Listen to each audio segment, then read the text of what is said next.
é isso. Gênesis 25, Esaú e Jacó. Nós conhecemos a história de Esaú e Jacó por tantas vezes. A história é muito conhecida, são dois irmãos gêmeos e eles são totalmente opostos entre si. E parece que a gente está aqui nessa parte do capítulo 25, é a parte da história de Esaú e Jacó, no finalzinho do 25, a gente está no meio do encontro dos dois irmãos. Mas vocês percebem que aconteceram outras coisas antes, e a gente vai voltar no texto para a gente compreender isso. Só que, acima de todas as coisas, Jacó, e esse é o cenário para a gente chegar aqui e compreender, Jacó já estava preparando um cozinhado vermelho. Ele já estava esperando que Esaú ia chegar totalmente esmorecido da sua caçada. E ao contrário do que a gente às vezes assimila, muitas pessoas costumam assimilar, até então Isaac não tinha feito nenhum juramento de dar a Esaú a primogenitura. Jacó poderia simplesmente ter confiado na palavra que o Senhor tinha dito aos seus pais, antes mesmo de seu nascimento. Mas ele se move a tomar alguma atitude para, como se diz no meio pentecostal, para tomar posse da bênção que ele tinha recebido. E ele acaba se precipitando totalmente. Mas para a gente entender melhor a história de Jacó e Esaú, a gente precisa entender antes, e não é por acaso que Moisés está contando a mesma história, a gente precisa entender antes a história de Ismael e Isaac, que também são dois irmãos. Ismael e Isaac, que é uma história de dois irmãos envolvendo uma promessa. E para a gente entender bem a história de Ismael e de Isaac, mais uma vez, não é por acaso que está tudo na mesma história, nós precisamos entender a relação de Isaac com todos os seus irmãos. Porque nós vamos ver que Isaac teve muitos irmãos ainda. E para a gente entender bem essa relação de Isaac com seus irmãos, e agora parece que tudo vai fazer sentido, é a amplitude do livro de Gênesis. A gênese do céu e da terra, a gênese dos homens. A gente viu, antes de estudar a história de Abraão, há muitos domingos atrás, a gente viu lá na história de Jacó e Esaú, depois da luta com o anjo, depois do seu reencontro, da sua reconciliação, do que se trata o livro de Gênesis. A gente viu com Abraão do que se trata o livro de Gênesis. A gente viu na criação do homem do que se trata o livro de Gênesis. O livro de Gênesis é um livro sobre eleição. Esse é o tema central desse livro. Esse é o tema central dessa história. A eleição do Senhor para com um homem. A eleição do Senhor para com um povo. A eleição do Senhor para com um povo que ele toma para si. É um povo que ele chama para ser seu. Quando o Senhor chama Abraão lá da terra de Ur dos Caldeus, para sair do meio da sua parentela e fazer parte do povo do Senhor. Esse livro todo gira em torno disso, dessa ideia da eleição. E talvez o ápice desse livro vai ser o capítulo 25. Lá em Romanos 9, quando Paulo traz a ideia do que é a eleição do Senhor, que o Senhor escolhe a uns e a outros não, quando Paulo traz isso, ele traz exatamente a história de Esaú e Jacó na segunda parte. Mas antes, nos patriarcas ainda, ele nos traz a história de Abraão com Isaac e Ismael. O que ele faz é uma leitura do livro de Gênesis, como a que nós vamos ler hoje. Volta comigo lá no versículo 1, Gênesis 25, 1, para nós entendermos o contexto do que está acontecendo. E nós vamos dividir esse texto de hoje, mais uma vez, em 3 partes. E a primeira parte é a história de Abraão. E hoje nós vamos ver a história de Abraão, Isaac e Jacó. A história de Abraão, nessa história aqui, é dos versículos 1 ao 11, totalmente focado em Abraão. Lá no capítulo 24, Abraão tinha saído um pouco da história, e Isaac começou a entrar em cena, quando a noiva se encontra com o noivo, o casamento preparado pelo Senhor antes mesmo de Rebeca ter nascido. Então, Rebeca é essa providência para Isaac. E aqui no início do capítulo 25, Abraão volta de novo. Versículo 1. Desposou Abraão outra mulher. Depois de Sarai ter morrido, de Sara ter falecido, Abraão toma como esposa outra mulher. Ela lhe deu à luz a Zirã, Joksã, Medã, Midian, Isbaque e Suá. E até o versículo 4, do 1 até o 4, Moisés vai descrever os filhos, os nomes dos outros filhos de Abraão. E percebe que ele descreve um por um, isso é importante. Ele vai falar o nome de cada filho, a quem esse filho gerou. Esses filhos de Quetura, eles não faziam parte da aliança do Senhor com Abraão. Mas aí no versículo 5, Moisés vai dar para a gente a noção do que é eleição. A noção do que é o filho escolhido pelo Pai. O filho da promessa. Versículo 5. Mesmo tendo tantos filhos, Abraão, ele deu tudo o que possuía a Isaac. É o que nós vimos lá no capítulo 22. Isaac, o filho do amor de Abraão. Isaac, o filho da promessa. E Abraão deu tudo o que possuía a Isaac. É como se no meio de todos os filhos, pelo Senhor, porque ele é o filho da promessa, Isaac era o eleito. Então, os outros filhos recebem também, versículo 6. Porém, aos filhos das concubinas que tinha, deu ele presentes, e ainda em vida os separou de seu filho Isaac. Abraão não deixa os seus filhos soltos, sem esperança de vida, ao léu, os seus outros filhos, suas outras criaturas. Mas Isaac, ele tem um amor especial. Porque Isaac é o filho da promessa do Senhor. Isaac é o filho prometido a Abraão. É por Isaac que seria chamada a sua descendência. É isso que o Senhor fala com Abraão, quando ele pensa que talvez seria por Ismael o cumprimento da promessa. Não, é por Isaac. E agora esse Abraão, compreendendo a vontade do Senhor, ele é totalmente obediente.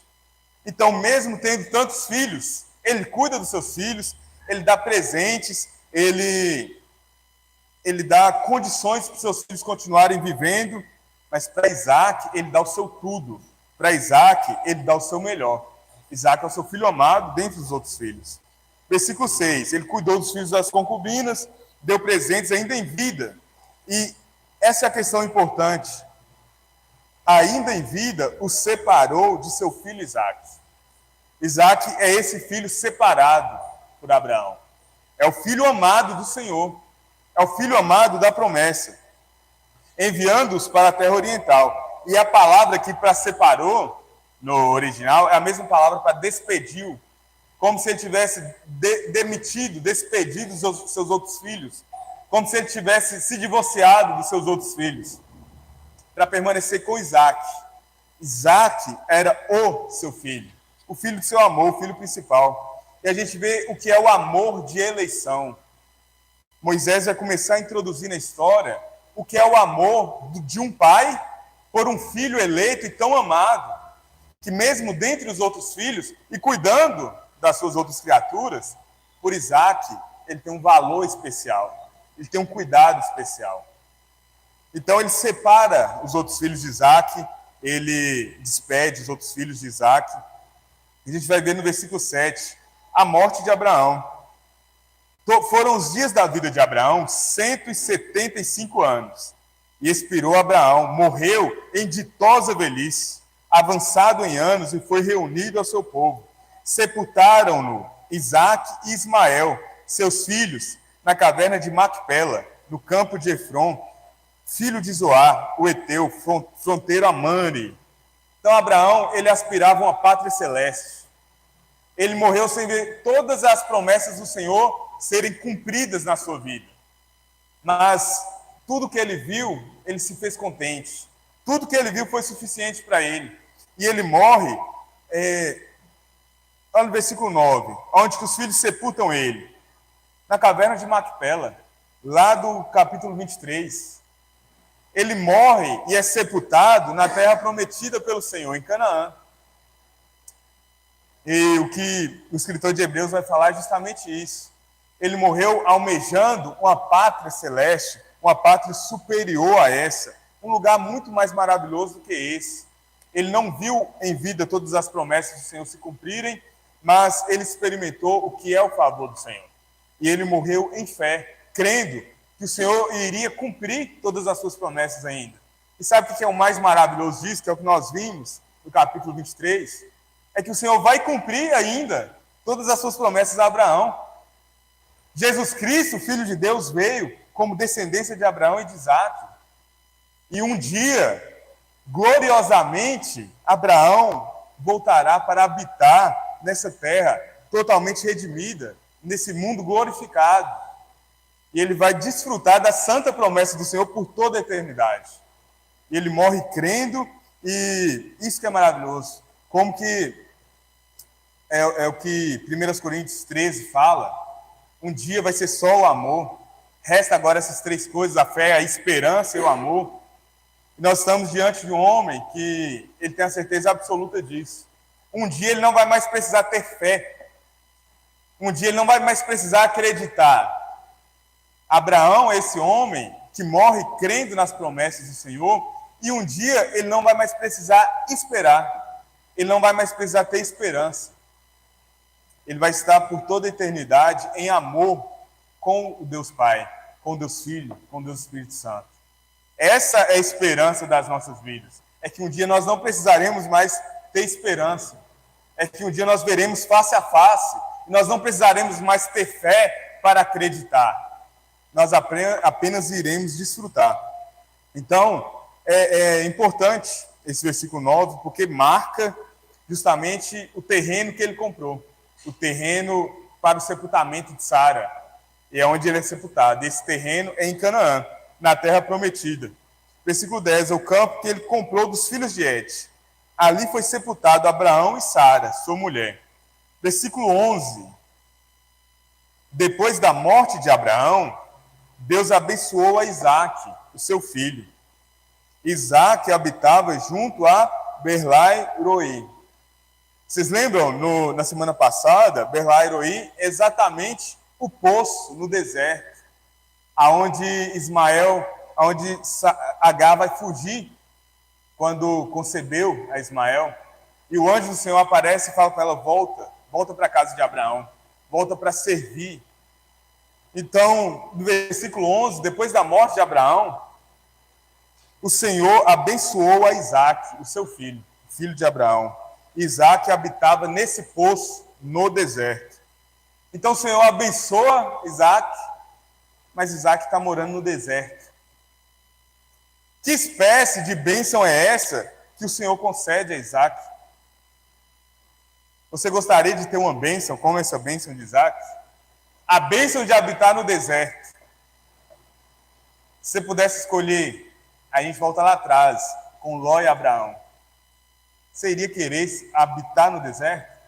E a gente percebe esse contraste entre Abraão e Isaque, que Abraão escolheu ir, mas Isaque está.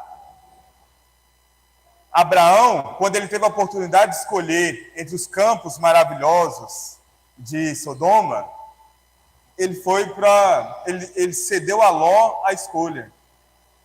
Mas Isaque não. O Senhor abençoou Isaque e o colocou morando no deserto, no poço no deserto. Que espécie de bênção é essa? E a gente viu no capítulo 24 como que Isaque se porta diante de Abraão, como que Isaque espera pacientemente pelo servo do seu pai, que vai preparar a noiva, que vai buscar a noiva. E os filhos de Abraão, Isaque, o filho eleito de Abraão, ele não tem problema em esperar. Ele espera com toda a paciência. Alguns pais talvez pensam que tratar dos seus filhos na igreja, trazer as crianças para a igreja, que as crianças atrapalham o culto. Os nossos filhos, eles nunca vão atrapalhar o nosso culto. É uma maravilha as crianças no nosso culto, caminhando com a gente, às vezes chorando, às vezes rindo. São os filhos da aliança do Senhor. São os filhos que o Senhor presenteou ao seu povo. São, por vezes, filhos da promessa do Senhor. Há pais que às vezes pensaram que nunca teriam filhos, pais como Abraão, que recebem essa promessa. Então, irmãos, é fundamental, é de suma importância que, assim como Isaac, os nossos filhos estejam no nosso culto, vendo e acompanhando como nós servimos ao Senhor, participando do nosso culto, recebendo os meios de graça do Senhor, sendo alcançados pela palavra de Deus, recebendo o meio de graça que é o batismo, fazendo parte, sendo pertencentes a esse corpo da igreja de Cristo. Isaac cresceu na casa do seu pai, vendo essa primeira igreja nascendo, vendo essa igreja nascendo na casa de Abraão. E Isaac, ele não tem agora um problema de escolher ir para o deserto. Ele está no deserto porque ele conhece o Deus que proveu, quando seu pai falou, Deus proverá, meu filho. Deus proverá o cordeiro para si. Isaac é esse rapaz que estava com Abraão no momento do sacrifício, que ia ser Isaac, mas que o Senhor proveu o cordeiro no lugar de Isaac. Isaac é esse filho que participa do culto do seu pai. Não necessitava de uma salinha na igreja para Isaac. Abraão faz Isaac participante totalmente da presença do Senhor, do seu culto a Deus. E o que nós vamos ver dos versículos 12 ao 21 é exatamente a vida de Isaac. Isaac é abençoado no deserto. Isaac foi abençoado pelo Senhor. Mas antes de contar a história de Isaac, Moisés nos conta a história do outro filho. Antes de nos contar a história gloriosa de Isaac, o filho da promessa, o filho eleito, o filho amado de Abraão, Moisés nos conta a história de Ismael. Versículo 12. São estas as gerações de Ismael, filho de Abraão, que Agar, egípcia, serva de Sara, lhe deu à luz. E estes os filhos de Ismael, pelos seus nomes, segundo o seu nascimento. O primogênito de Ismael foi Nebaiote, depois Quedar, Abdeel, Mibsão, Misma, Dumá, Massá, Haddad, Tema, Getur, Nafis e Quedumá. São estes os filhos de Ismael, e estes os seus nomes, pelas suas vilas e pelos seus acampamentos. Percebe? 12 príncipes de seus povos. Ismael, o filho rejeitado do Senhor, o filho que o Senhor mandou Abraão enviar para o deserto. A sua descendência não será chamada em Ismael. Ismael é próspero. 12 príncipes de povos. Ismael, ele tem uma vida próspera, dá tudo certo na vida de Ismael. Versículo 17. E os anos da vida de Ismael foram 137, e morreu e foi reunido ao seu povo. Habitaram desde Avilá até Sur, que olha para o Egito, como quem vai para a Síria. E ele se estabeleceu fronteiro a todos os seus irmãos. E essa era a promessa do Senhor para Abraão, que Ismael permaneceria, moraria fronteiro a todos os seus irmãos. Você já desejou ter uma prosperidade como a de Ismael? A gente não chegou ainda em Isaac, mas Ismael tem uma vida próspera. Tudo dá certo para Ismael e ele tem até muitos filhos. Ele é abençoado dessa maneira. O Senhor cumpriu a sua palavra quando ele falou para Abraão, eu vou abençoar Ismael. E o Senhor foi fiel a Abraão, abençoando o seu filho Ismael. Esses dois filhos de Abraão, nós vamos ver do 12 ao 21, a diferença entre eles dois. Ismael era circuncidado. Ismael, ele viveu na casa de Abraão. Mas ele foi expulso. Foi expulso da casa de Abraão por quê? Porque ele zombou de Isaac. É isso que nós vimos nos capítulos anteriores. Mas nesse versículo 17, Moisés nos mostra a relevância de Ismael na história de todo o povo, a relevância de Ismael na história do povo de Deus. Os anos da vida de Ismael foram 137 e ele morreu e foi reunido ao seu povo. Como se dissesse assim, a história de Ismael é só isso. Ele foi muito, muito próspero, deu tudo muito certo, ele teve muitos filhos, Ele foi pai de muitas nações, de muitos povos, 12 príncipes saíram dele, mas como se Deus desse brinquedo a uma criança, se entretenha com isso. É o que ele faz com os povos de fora da sua aliança. Porque o que nós vamos ver na vida de Isaac, que Isaac não tem esses brinquedos para se entreter. Versículo 19, nós vamos ver do 19 ao 21, a comparação entre Ismael e Isaac. Essa foi a história gloriosa de Ismael. Olha que história bonita. Quem de vocês, quem de nós, não desejaria uma história como a de Ismael? E versículo 19. São estas, agora, as gerações de Isaac, filho de Abraão. E uma coisa interessante é que Ismael, ele é o filho que Agar, serva de Sara, lhe deu à luz. Isaac é o filho que Abraão gerou, no final do versículo 19. São essas as gerações de Isaac, filho de Abraão. Abraão gerou a Isaac. Ele é o filho da promessa de Abraão. Versículo 20, era Isaac de 40 anos, quando ele se casou com Rebeca, quando ele tomou por esposa a Rebeca, filha de Betuel, o arameu de Padã Arã, e mais uma vez faz a referência ao capítulo 24, sobre a providência do Senhor. Ela é a filha de Betuel, aquela que nós vimos no final do capítulo 22, que o Senhor preparou como noiva para Isaac, quando ninguém ainda tinha conhecimento disso, o Senhor já sabia. Então, essa Rebeca, filha de Betuel, o arameu de Padã Arã, irmã de Labão, o arameu. Mas olha só, no versículo 21, Isaac orou ao Senhor por sua mulher, porque ela era estéril. O Senhor lhe... Só até o ponto e vírgula. Ela era estéril. Vocês percebem como que o Senhor abençoou Isaac no deserto? E vocês percebem a referência da vida de Isaac ao seu pai Abraão? Ismael, que era o filho de fora da aliança, ele tem 12 príncipes como filhos, 12 príncipes de povos. Ele é muito próspero. Mas o Senhor abençoou a Isaac. Só que a esposa de Isaac, ela é estéril. Que ideia de bênção é essa? Parece que, sabe, como se Isaac dissesse assim: você está brincando comigo, Senhor?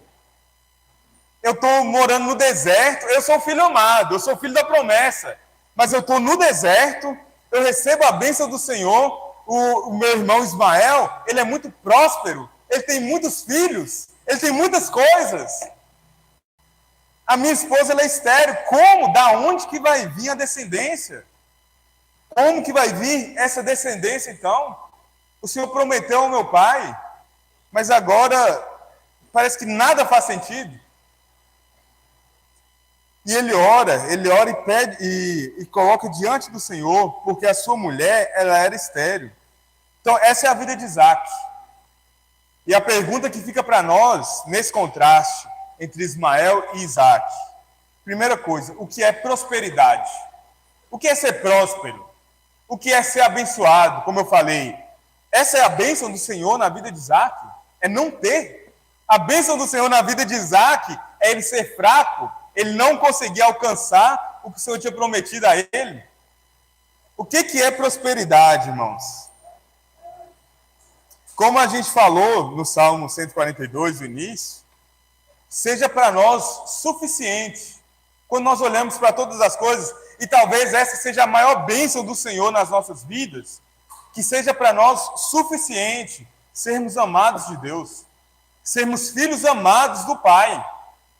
Quando a gente olha para as circunstâncias e parece que não encaixa, não faz sentido, que isso nos satisfaça. Nós somos amados pelo Pai. Nós somos amados por Deus. Versículo 21.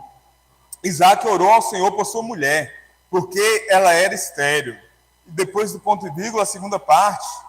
E o Senhor lhe ouviu as orações, e Rebeca, sua mulher, concebeu. E a gente tem aquela imagem de Abraão.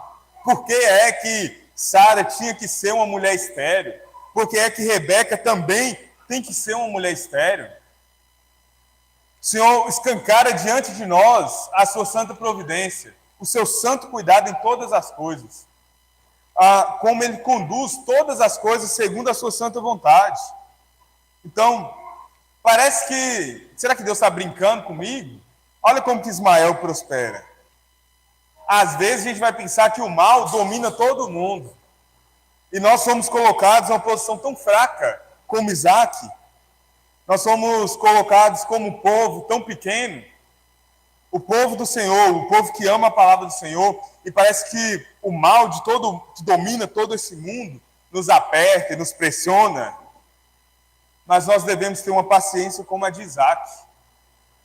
Uma paciência que espera na providência de Deus. E como que isso reforça para nós a nossa fé? Deus abriu o ventre estéril de Rebeca. Ele abriu o ventre estéril, onde não era capaz de produzir nada.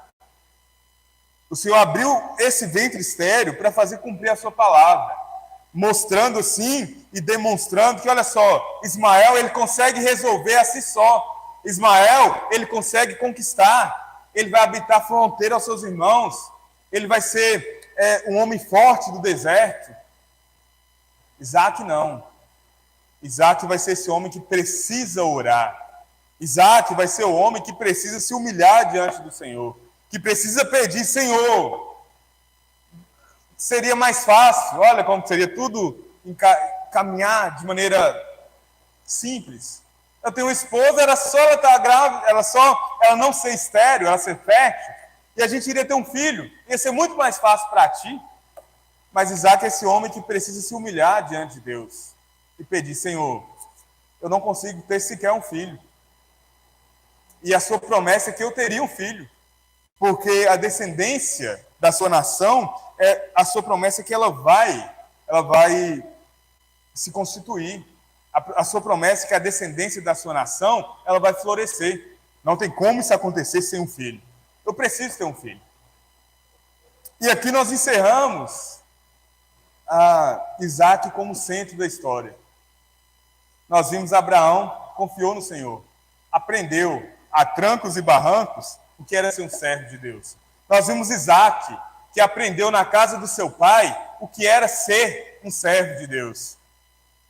E nós chegamos na história de Jacó, versículos 22 ao 34. Versículo 22, depois que o Senhor abre o ventre estéril de Rebeca, os filhos lutavam, esses filhos, quem o Senhor concedeu a Rebeca, os filhos lutavam no ventre dela. E aí, mais uma vez, parece assim, que a bênção, ela é abençoada, mas a bênção é tão difícil. E esses filhos no ventre de Rebeca, eles lutavam entre si. Então disse ela: se é assim, por que vivo eu? Por que eu estou vivendo, Senhor? Se é para sofrer tanto. Eu era estéril, o Senhor me dá filhos, mas eles lutam no meu ventre. Eles não têm paz entre si. E parece que aonde o Senhor me diz que é bênção, eu enxergo sofrimento. Se é assim, por que vivo eu? Só que a posição de Rebeca e de Isaac é diferente da posição de Abrão e Sarai, lá atrás. A posição de Rebeca e Isaac é a posição de um casal que ora e consulta ao Senhor, ora e pede ao Senhor. Não é um casal que tenta dar um jeito. E aqui a gente já vê a diferença de Isaac e de Ismael, porque Isaac foi concebido pela promessa. Ele conhece a sua história. Ele sabe que ele precisa orar ao Deus do seu pai. Ismael, ele conhece a sua história. Ele precisa lutar pela força do seu braço. E esse casal, diferente de Abrão e Sarai, eles oram ao Senhor. E Rebeca, mais uma vez, como seu marido, no versículo 21, ela consulta ao Senhor. Ela ora e pede ao Senhor: por que, Senhor? Por que vivo eu? Por que tem que ser com esse sofrimento? E respondeu-lhe o Senhor responde a sua oração. O Senhor responde essa oração angustiada de Rebeca. Por quê? Onde que nós podemos encontrar a resposta dos nossos porquês? Vocês percebem com que a atitude de Rebeca, ela ora ao Senhor. E o que o Senhor vai responder para Rebeca? Qual que é o porquê? Qual que é a explicação que o Senhor vai dar a Rebeca? Por que que tem que ser assim? Por que que tem duas nações no seu ventre? Por que que os seus filhos lutam entre si como se fossem inimigos opostos de duas nações? Por que que tem que ser assim? E essa é a resposta do Senhor. Duas nações há no teu ventre, dois povos nascidos de ti se dividirão. Um povo será mais forte que o outro, e o mais velho servirá ao mais moço. É por isso. Por que que tem que ser assim? Vocês percebem que, numa resposta ampla, nós conseguimos resumir a resposta do Senhor a Rebeca em simplesmente: esse é o beneplácito da minha vontade. Esse é o conselho da minha vontade. Não é isso que nós cantamos hoje? Ao Senhor seja a glória, Romanos 11, 33. A Ele a glória para sempre, amém. Quão insondáveis, Senhor, são os seus pensamentos. Quem poderá te dar conselhos? Quem poderá alcançar a mente do Senhor? Ninguém. E Rebeca, diante dessa resposta, ela entende que essa é a supremacia do Senhor sobre os direitos naturais dos homens. Essa é a supremacia do Senhor sobre todas as coisas. A eleição, ela não é genética, ela é espiritual. É o que Paulo vai dizer lá em Romanos 9. E essa é a vontade soberana de Deus. O que é que nós podemos fazer diante da vontade de Deus? E nós vemos aqui dos versículos 22 até o 24, o propósito do Senhor. Quantas vezes já ouviu alguém falar, Deus tem os seus propósitos? Essa seria uma resposta bem adequada para Rebeca, uma resposta bem adequada para Isaac. Deus tem o seu propósito. Qual propósito que é esse? Duas nações no ventre de Rebeca, dois bebês disputando como opostos, disputando quem vai ser o maior. E o Senhor destaca ela. Não se aflige ainda não, porque vai piorar. Um vai ser mais forte do que o outro. Eles são como que duas nações opostas. E um vai se sobressair sobre o outro. Um vai subjugar o outro. Só que a certeza que um vai ser mais forte que o outro é a mesma certeza que o mais velho, que aparentemente seria o mais forte, por ser mais velho, o mais velho servirá ao mais moço. O mais velho, o mais forte aparentemente, vai servir ao mais fraco. Essa é a supremacia do Senhor sobre a ordem natural das coisas. O Deus que abre o ventre de Rebeca, o seu ventre estéril, é o Deus que faz o mais fraco prevalecer sobre o mais forte. E aí nós vamos ver aqui, versículo 24. Cumpridos os dias para que desse à luz, eis que se achavam gêmeos no seu ventre. Então Rebeca, ela é a mãe de gêmeos. E esses são os gêmeos da nossa história. Os dois filhos de Isaac. Versículo 25. Saiu o primeiro, ruivo. Saiu o primeiro, vermelho. Saiu o primeiro, ruivo, todo revestido de pelo, ruivo e peludo. Por isso lhe chamaram Esaú, que significa peludo. Por isso Esaú recebe o seu nome. Versículo 26. Depois nasceu o irmão, segurava com a mão o calcanhar de Esaú, e por isso lhe chamaram Jacó, o suplantador, aquele que por baixo ele suplanta, aquele que busca o seu direito, talvez de uma maneira mais humilde, mas ao mesmo tempo suplantando. É a noção que a gente tem de enganador. Não é literalmente enganador, mas é esse que suplanta, é esse que vem por baixo. E esse é Jacó. E ele já nasce assim, agarrado no pé do seu irmão mais velho, que nasce primeiro. Esaú, o vermelho, o ruivo peludo. Era Isaac de 60 anos quando Rebeca lhes deu à luz. Então, por 20 anos, Isaac estava nessa oração, que se resume em um versículo. Será que a providência do Senhor ela demora? Será que a providência do Senhor ela tarda? E aí nós percebemos que a comparação de Isaac com Ismael.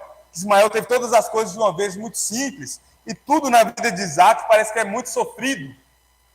Tudo na vida de Isaac parece que é mais difícil, e ainda tem 2 filhos que degladiam entre si. Versículo 27, e a gente vai ver do 25 ao 27, a comparação entre os 2 irmãos, é o que Moisés vai colocar, como que eles são opostos, totalmente opostos. No versículo 27, depois de nascidos, cresceram os meninos, e Esaú era um perito caçador, homem do campo. Jacó, porém, homem pacato, habitava em tendas. Então, Esaú é esse perito caçador, é um caçador muito bom, é um homem capaz de prover para si, ele é um provedor de si mesmo. Esse que caça, ele vai à caça, ele vai à busca, e ele provém para si. Assim como Ismael, ele consegue se resolver. Jacó, porém, é um homem pacato, é um homem simples. Mas o pacato no original é uma palavra que aponta para completo. Como se Jacó fosse íntegro. Se Jacó fosse um homem completo. Um homem total. Ainda que fraco, ainda que mais novo, ainda que menor, como se não lhe faltasse nada. Ele habitava em tendas. Versículo 28. E no 28 nós vamos ver a eleição dos pais. Lembra lá de Abraão? Abraão amou a Isaac porque Isaac era o filho da sua promessa. Mas olha só, Isaac, ele amava Esaú porque se saboreava de sua caça. Rebeca, porém, amava Jacó. Isaac, ele amava Esaú por um motivo. Ele tinha um motivo para amar Esaú. Esaú é esse caçador, esse provedor. Ele é amado por um motivo. Ele tem um motivo para que as pessoas gostem dele. Ele é amado por Isaac, porque Isaac se deliciava, saboreava a sua caça. Jacó não. Jacó, ele é amado sem nenhum motivo. Jacó, ele é amado sem nenhum porquê. Rebeca simplesmente amava Jacó. Em comparação com Isaac, que amava Esaú por um motivo. Rebeca simplesmente amava o seu filho Jacó. E essa é a eleição dos pais. E agora nós chegamos no nosso texto, entendendo todo esse contexto que aconteceu. Então, nós vimos o nascimento desses 2 filhos, Esaú e Jacó. Nós vimos o crescimento desses 2 filhos como completos opostos entre si. E agora, esses 2 filhos grandes. Versículo 29. Tinha Jacó feito um cozinhado. Quando, esmorecido, veio do campo Esaú e lhe disse: peço-te que me deixes comer um pouco desse cozinhado vermelho, pois eu estou esmorecido. Esaú não estava simplesmente com fome. Não era um dia que ele chegou da caça e que ele estava com fome. Esaú, ele estava tendo um dia péssimo. Ele estava tendo, sabe, aquele dia que parece que nós somos como Jacó, que tudo é mais difícil. Parece que Esaú teve um dia de Jacó, ele experimentou o que era ser tão fraco, tão menor. Ele estava tendo um dia horrível. Ele se coloca como totalmente esmorecido. Eu estou esgotado. Eu não consigo mais. Eu já cheguei no meu limite, Jacó. Me dá um pouco desse cozinhado vermelho. Me dá um pouco dessa comida. Esaú é esse homem que vai trocar a satisfação do seu esgotamento por uma comida. Vocês lembram de alguém que já fez isso alguma vez no livro de Gênesis? Que trocou uma esperança de satisfação por uma comida? É isso que Esaú vai fazer. Eu estou esgotado. Eu estou totalmente esmorecido. Me dá para comer um pouco disso, desse cozinhado vermelho? O interessante é que cozinhado vermelho, no hebraico original, é Adom. É o vermelho. Me dá um pouco desse Adom. Parece com outro nome que a gente conhece, né? De alguém que foi feito de um barro vermelho. e que trocou todo o seu direito por uma comida. Me dá um pouco disso, Jacó. Eu estou esgotado.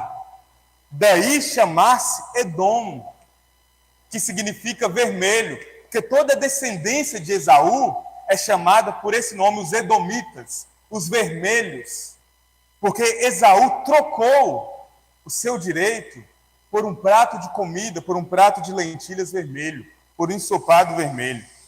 Então imagina que Jacó, ele está lá preparando essa sopa, esperando. Esaú vai chegar.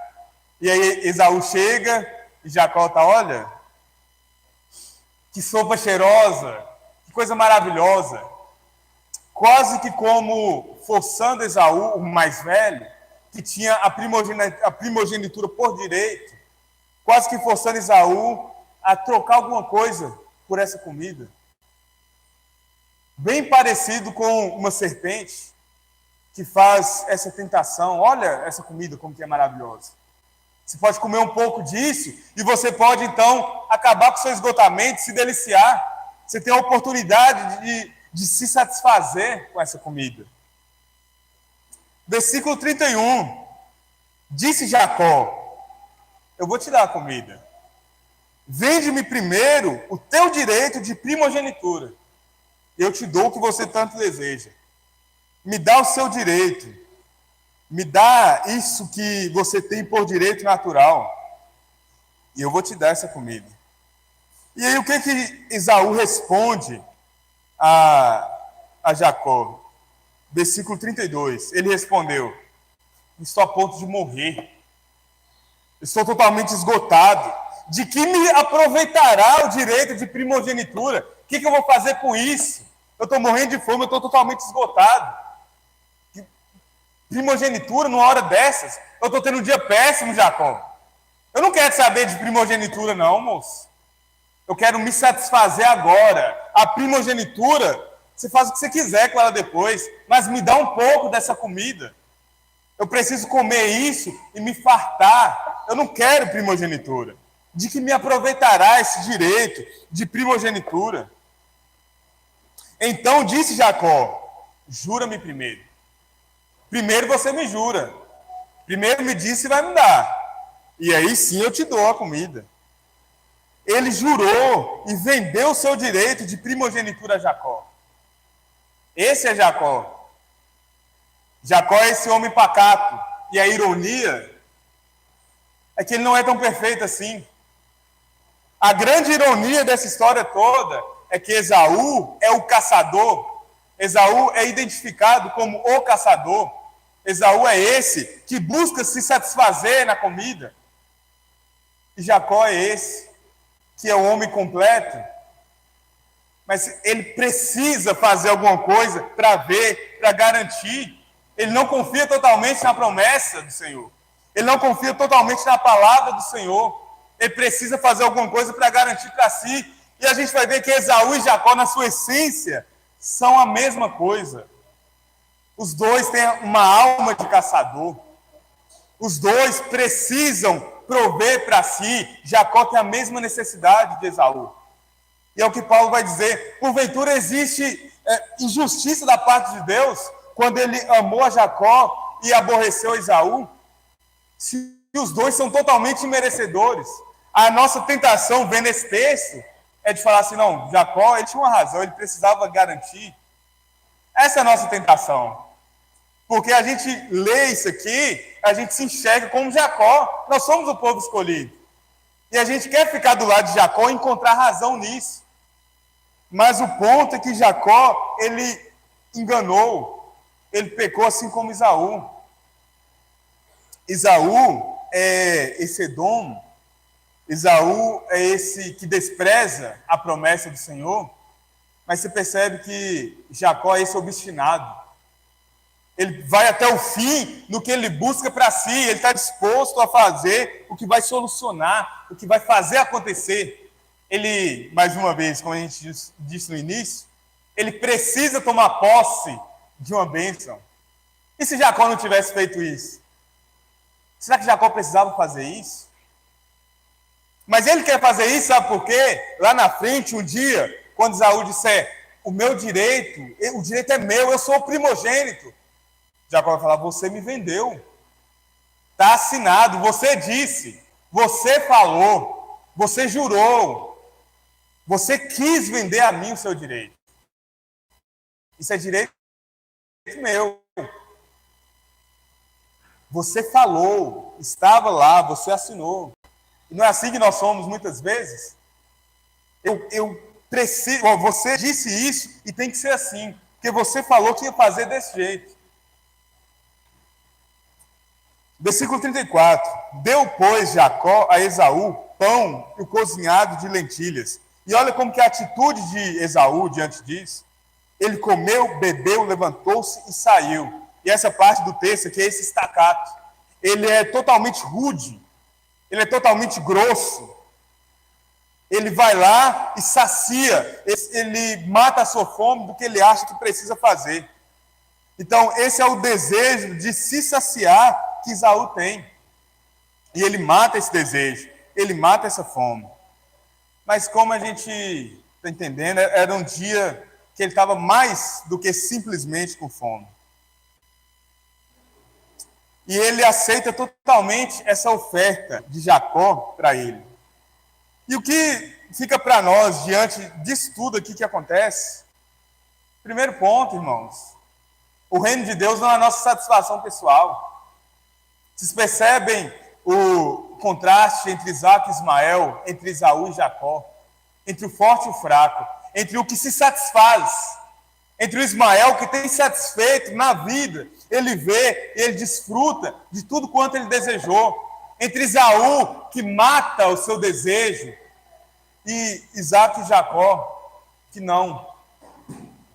Eles não têm a capacidade, Jacó tenta. Ele é o suplantador, ele tenta tomar posse disso. E nós olhamos para isso aqui, e se Jacó não tivesse feito isso, o Senhor iria fazer acontecer de uma maneira totalmente harmônica e agradável. Mas Jacó, ele suja as suas mãos, porque ele é filho de Abraão, mas ele é filho de Abrão, ele é filho de Adão. Os dois são dois pecadores, assim como a gente. A redenção do evangelho do Senhor é quando nós descobrimos, como Jacó vai descobrir lá na frente, quando nós descobrimos na luta com o anjo do Senhor, na luta com o Senhor, que nós não precisamos fazer nada, porque não é por nada que nós fizemos, não é por nada que nós façamos. O Senhor nos amou antes mesmo de nós termos feito qualquer coisa. O Senhor amou Jacó no ventre da sua mãe. Ele não precisava enganar Esaú. E essa é a redenção do Evangelho. Ele não precisava tomar essa atitude. Ele não precisava fazer isso. Nós não precisamos olhar para a figura do irmão mais velho, para a figura de Esaú, que nos amedronta, que fala assim, olha só, você não tem direito, você não pode. A redenção do Evangelho é justamente isso, porque não depende de nós, nós não precisamos lutar contra essas coisas. Para quem nós precisamos olhar? Quando você vê esse texto, você olha para esse irmão mais velho, você fala assim, não, Jacó precisava fazer isso mesmo. Esse é o nosso coração pecaminoso. Jacó precisava enganar para garantir para si a bênção. O único irmão mais velho que nos interessa é o que é a figura totalmente oposta à figura de Esaú. O único irmão mais velho que nos interessa é o irmão mais velho que nos ama. É o irmão mais velho que é oposto de quem nós somos, porque ele é oposto de Esaú, porque ele é oposto de Jacó, porque ele é perfeito. O nosso irmão mais velho, aqui nós devemos olhar é Cristo. Jesus Cristo, nosso Senhor, o Filho unigênito do Pai. E nós não precisamos enganá-lo, nós não precisamos vir à igreja fazer de conta que, olha só, Jesus, eu estou domingo na igreja, então você tem que garantir a minha bênção. Nós não precisamos forçar o Senhor, Deus, me abençoa, faz cumprir tudo quanto eu preciso, tudo quanto eu tenho desejado, porque o Senhor jurou que me abençoaria. Nós não precisamos fazer isso. Jacó não precisava fazer isso, porque o reino de Deus não é comida, não é bebida. Isso não é capaz de satisfazer quem nós somos. Quando nós olhamos para todas essas coisas, isso é a garantia que Nada depende das nossas mãos. Nada depende do que nós vamos fazer. Isso é a graça soberana de Deus Pai. É a graça do Senhor que nos amou quando os nossos corações obstinados, como o de Jacó, desprezaram a oferta maravilhosa do Evangelho, como Esaú. Mas Ele nos trouxe de volta. Ele quebranta o nosso coração. Ele age com graça. E o que nós poderíamos oferecer ao nosso irmão mais velho? Se nós fôssemos capazes de oferecer para o nosso irmão mais velho algo que nos fosse garantir a nossa bênção, o que é que nós poderíamos oferecer? O que é que você ofereceria para o seu irmão mais velho? Você tentaria enganá-lo? Você tentaria enganar Jesus Cristo? Olha só, você tem que assinar aqui, Jesus, mas sem ler as cláusulas de baixo. Que você vai assinar aqui e vai garantir que eu vou ter tudo quanto eu desejo, que eu vou ser salvo. O que é que nós ofereceríamos, se fosse possível? Mais do que pensar, então, no que nós ofereceríamos, o que nós oferecemos no dia de hoje, o que nós somos capazes de oferecer ao nosso irmão mais velho. O que foi que nós já oferecemos no passado ao nosso irmão mais velho? O Verbo se fez carne, habitou entre os homens. Deus entrou na história em santa providência e alcançou a vida dos homens. O Deus eterno entra no tempo. Ele se diminui, se faz temporal. O que é que nós, como homens, somos capazes de oferecer ao Deus? Nós oferecemos humilhação. Nós oferecemos crucificação. Nós oferecemos tudo de mais ruim, porque nós não tínhamos nada que fosse capaz de ofertá-lo. E no mistério glorioso da cruz, Ele se fez justiça em nosso lugar. E Ele nos justificou das nossas ações tão más como as de Jacó e como as de Esaú, porque Ele nos amou primeiro. E essa é a notícia tão maravilhosa do Evangelho. Você não pode se salvar. Nós não podemos nos salvar. E se a essa altura do campeonato você está me perguntando, Henrique, mas eu já agi como Jacó. Eu sou como Jacó. Eu quero garantir que tudo aconteça conforme a minha vontade. Eu sou como Esaú, eu desprezei. A boa notícia, se arrependa. Existe arrependimento. Existe reconciliação. A eleição, ela não é conquistada. A eleição não é por algo que nós fazemos, não é por alguma coisa que nós vamos fazer e Deus vai olhar para nós. A eleição ela é recebida, e ela é recebida totalmente de graça, porque os gêmeos não haviam ainda nem sequer nascido, nem sequer praticado qualquer ato no ventre, e eles já tinham sido eleitos pelo Senhor. Eles são providência de Deus na vida de Isaac e de Rebeca. Que nós possamos nos colocar como servos humildes, que não precisam suplantar, como servos humildes que não precisam viver como caçadores, que são apenas servos, e que seguem a voz e a palavra do seu Senhor. Amém?